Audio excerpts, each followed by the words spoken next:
अध्यक्ष जी, मैं धन्यवाद दूंगा आपको कि आपने इस महत्वपूर्ण विषय पर नियम 56 के अंतर्गत इस संक्षिप्त चर्चा के लिए सदन को अवसर दिया है।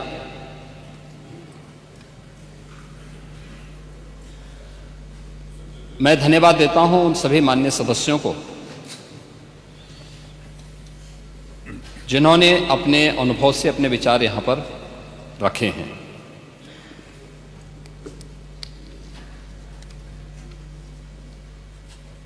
हम लोग जब यहां पर मान्यवर इस चर्चा में भाग ले रहे हैं, उस समय प्रयागराज में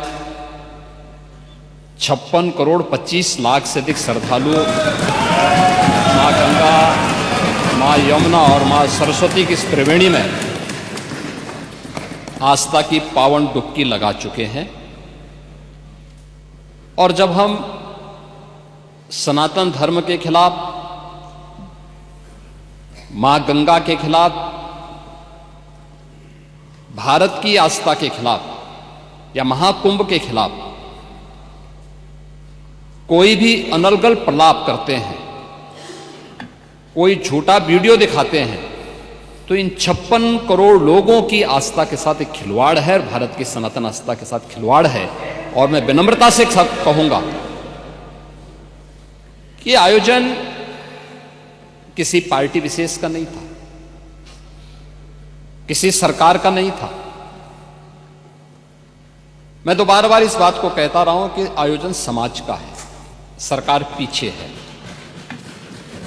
सरकार सहयोग के लिए, अपने उत्तरदायित्वों का निर्वहन करने के लिए एक सेवक के रूप में हम लोग वहां पर हैं, और एक सेवक के रूप में अपने उत्तरदायित्वों का निर्वहन करने की हमारी जिम्मेदारी है। और उस निर्वहन के लिए हम लोग तत्परता के साथ अपनी जिम्मेदारियों का निर्वहन करेंगे, क्योंकि हमें अपनी जिम्मेदारियों का एहसास है। हमें भारत की सनातन परंपराओं के प्रति अगाध श्रद्धा का भाव है, और उन श्रद्धाओं को सम्मान देना वो हमारा दायित्व है। और ये हमारा सौभाग्य है कि इस सदी के इस महाकुंभ के साथ हमारी सरकार को जुड़ने का अवसर प्राप्त हुआ, और आयोजन के प्रति तमाम अफवाहों, तमाम प्रकार का दुष्प्रचार को दरकिनार करते हुए देश और दुनिया ने इस पूरे आयोजन के साथ सहभागी बनकर के इसे सफलता की एक नई ऊंचाई तक पहुंचाया है। महोदय, भी आयोजन के 7 दिन बाकी हैं संपन्न होने के, और जो मैंने आज दोपहर तक के आंकड़े बताए हैं, 56 करोड़ 25 लाख से अधिक श्रद्धालु अब तक प्रयागराज की महात्रिवेणी में आस्था की डुबकी लगा चुके हैं। और इसीलिए जब यहां पे हमारे प्रतिपक्ष के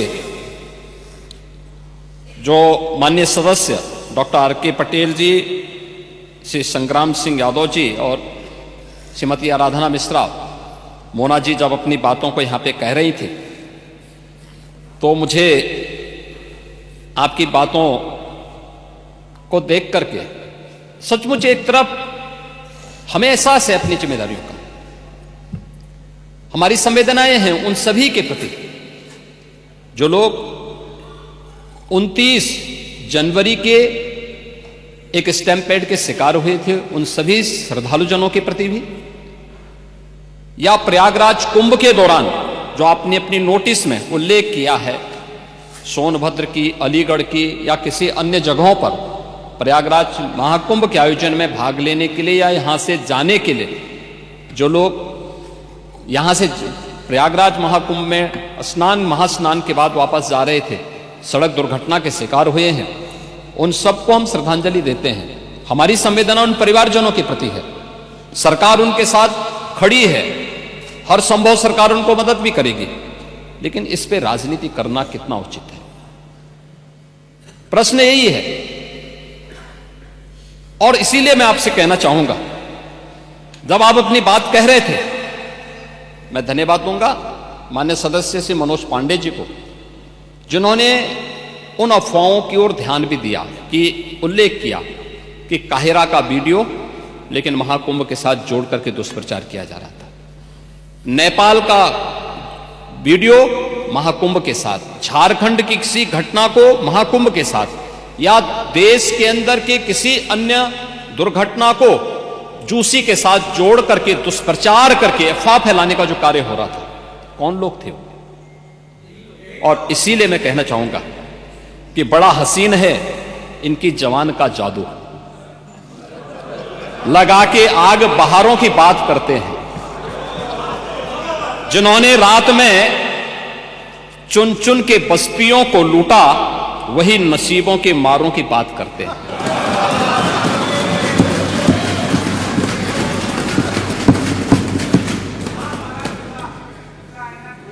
महोदय, ये उर्दू नहीं है, ये सब हिंदी। आपको मैं बताना चाहता हूं, आपको मैं एक और बात बताना चाहता हूं जो अभी नेता प्रतिपक्ष कह रहे थे। जब उत्तर प्रदेश की स्थानीय बोलियों को इस सदन में महत्व मिला तो उनके द्वारा कहा जा रहा था, उन्होंने विरोध किया था, ठीक उनकी सोच है, ये समाजवादी संस्कार भी है कि हर अच्छे कार्य का विरोध करना है, हर अच्छे कार्य का विरोध करना है। तो उन्होंने कहा कि हिंदी इस सदन की भाषा है, तो हिंदी को तो हटाए नहीं। इस सदस्यों को एक छूट दी गई है कि वे किसी भी इन बोलियों में बोल सकता है, हिंदी में ट्रांसलेट की उसकी सुविधा मिलेगी। ये सुविधा है, थोपा नहीं गया है।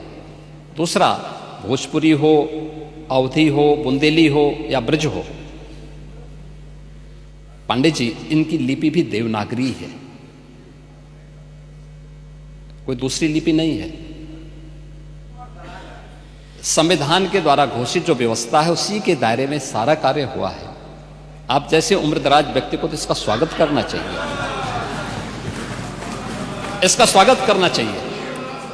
ओह, मैं इसीलिए कह रहा हूं, देवनागरी ही लिपि है और उसी दायरे में सारा कार्य हुआ है। और इसीलिए मैं आपके संज्ञान में लाना चाहूंगा कि ये जो कार्य है, इस कार्य के साथ हमें उसी सकारात्मक भाव के साथ जुड़ना चाहिए। मैं आपके विरोध को कभी उसका न मैं उपहास उड़ाता हूं, न मैं उसको बहुत उसके साथ जोड़ता हूं, क्योंकि मैं जानता हूं आपकी आदतों को, मुझे मालूम है। आप लोगों के बारे में एक मान्यता ये भी है, मजबूरी भी है, और आपके बारे में मान्यता भी है कि आज के समाजवादियों के बारे में, कि जिस थाली में खाते हैं उसमें छेद करके फिर जाते हैं। और ये जो आप लोगों के बारे में मान्यता है, उसी के बारे में मैं आपसे कहना चाहूंगा कि महोदय, जब हम महाकुंभ के बारे में चर्चा कर रहे हैं और ये आयोजन, नहीं आपके बारे में इसीलिए बोल रहा हूं, मैं आऊंगा उस पर भी, मैं उस पर भी आऊंगा भी, उस पर भी मैं आ रहा हूं।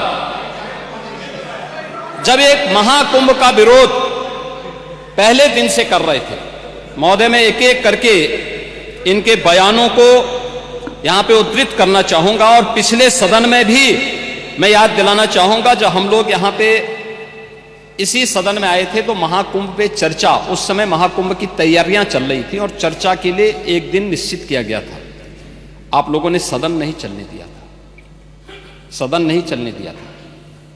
अच्छा होता महाकुंभ के पहले सदन में पूरे दिन भर की चर्चा होती, हम उस व्यवस्था के बारे में चर्चा करते, आपके अनुभव का लाभ लेते, लेकिन आपने चर्चा नहीं होने दी। लेकिन पहले दिन से ये चर्चा, पहले दिन से ये अफवाह और इस प्रकार का दुष्प्रचार आपके द्वारा निरंतर होता रहा। आप याद करिए, समाजवादी पार्टी के राष्ट्रीय अध्यक्ष ने महाकुंभ आयोजन के पहले इस बारे में कहना शुरू किया कि साहब, इतना पैसा और इतना विस्तार देने की आवश्यकता क्या है। उनका बयान कि हमारी सरकार से अपील है कि बहुत सारे बुजुर्ग जो 65 साल से ऊपर और 70 साल से ऊपर के लोग हैं, स्नान नहीं कर पाए, उसके बाद फिर उनके बयान आए जब शुरू हो गया। फिर लगातार अगर समाजवादी पार्टी के सोशल मीडिया हैंडल को देखें, वो आपके संस्कारों के अनुसार भाषा का प्रयोग भी करते हैं, और जिस प्रकार की भाषा का उसमें प्रयोग किया जाता है, मुझे लगता है किसी भी सभ्य सोसाइटी के लिए वो भाषा कभी शोभा नहीं देगी। आप लोगों के अपने संस्कार हो सकते हैं, आप लोगों का अपना व्यवहार हो सकता है, लेकिन कोई सभ्य समाज और कोई सभ्य सोसाइटी उसको कभी मान्यता नहीं दे सकती है। लेकिन उसके माध्यम से लगातार दुष्प्रचार किया गया। यही नहीं, ये भी मांग हुई। देखिए, आपकी पार्टी के ही नेता, आपके अध्यक्ष ने कहा कि हम मांग करते हैं कि अकबर का किला, जो बिल्कुल संगम नोच पर वहां जो वट वृक्ष है, उसकी पूजा करते हैं, और सरस्वती नदी भी वहीं से निकलती है। आप देखिए, यानी अक्षय वट को, अक्षय वट का नाम भी उनको नहीं मालूम। सरस्वती कूप को सरस्वती नदी कहते हैं। ये आपका जनरल नॉलेज है।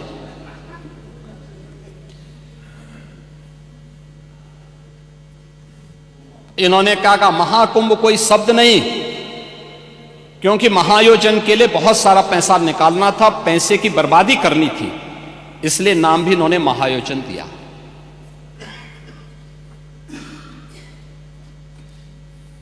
पहले दिन से ही राज्य सरकार आंकड़े दे रही है कि कितने लोगों ने पवित्र डुबकी लगाई है। जो लोग पवित्र डुबकी लगाने वालों की संख्या बता सकते हैं, वे यह नहीं बता पा रहे हैं कि कितने लोगों की जान चली गई। इनके एक सहयोगी आ रहे हैं, अरे चिंता मत करिए, एक एक प्रश्न का उत्तर देंगे, थोड़ा पेशेंस रखिए। देखो, आप बोल रहे थे, मैं बहुत शांति से सुन रहा था, बहुत शांति से। आप ही के एक सहयोगी श्री लालू यादव जी कह रहे हैं, अरे ये सब कुंभ का क्या कोई मतलब है, फालतू का कुंभ है। यानी सनातन धर्म के इस महाआयोजन को वे फालतू उनको दिखाई देता है। और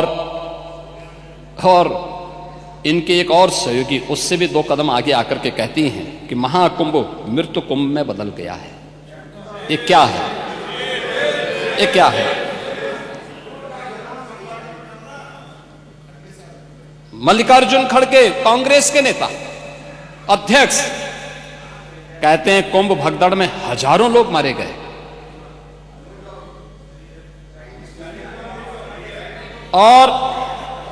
और जया बच्चन क्या कहती हैं? ये समाजवादी पार्टी की नेत्री हैं। इस देश ने अभी सबसे बड़ा मुद्दा महाकुंभ भगदड़ की घटना है। उन मृतकों की सही संख्या बतानी चाहिए और जनता को सफाई देनी चाहिए।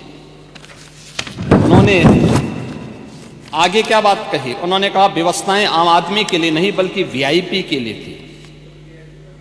शवों को गंगा में बहा दिया गया, इससे पानी प्रदूषित हुआ है।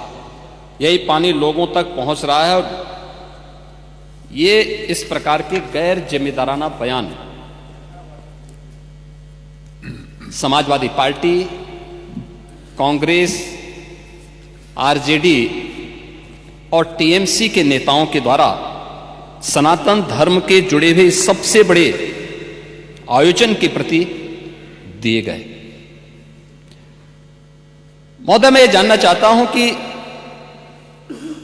क्या सनातन धर्म का अनुयायी बनना या सनातन धर्म के किसी आयोजन को भव्यता के साथ करना क्या कोई अपराध है?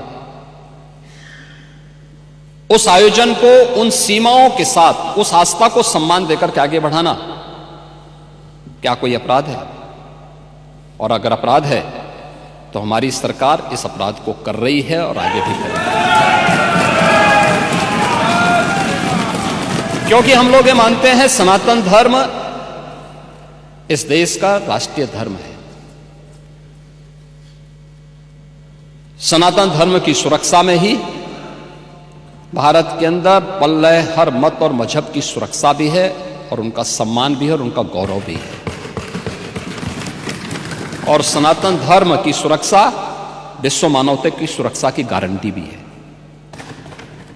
और उसके इतने बड़े आयोजन के साथ भेदभाव तो किसी के साथ नहीं हुआ, किसी के साथ नहीं हुआ। प्रयागराज महाकुंभ में क्रिकेटर मोहम्मद शमी ने भी स्नान किया। मुझे याद है हर जाति मत और मजहब के लोग अगर आए हैं श्रद्धा भाव के साथ तो उन्होंने आस्था की पवित्र डुबकी भी लगाई। हां, अगर कोई चिढ़ाने के लिए आया है तो वहां पर उनको वैसे दुत्कार करके भगा भी दिया गया, और यह होना भी चाहिए था। और इसीलिए मैं इस बात को मानता हूं, आप लोगों ने जो बात कही हमें यह सब बुरा नहीं लगता, इसलिए नहीं क्योंकि हम जानते हैं आपकी प्रवृत्ति है, क्योंकि हम लोग इस बात को मानते हैं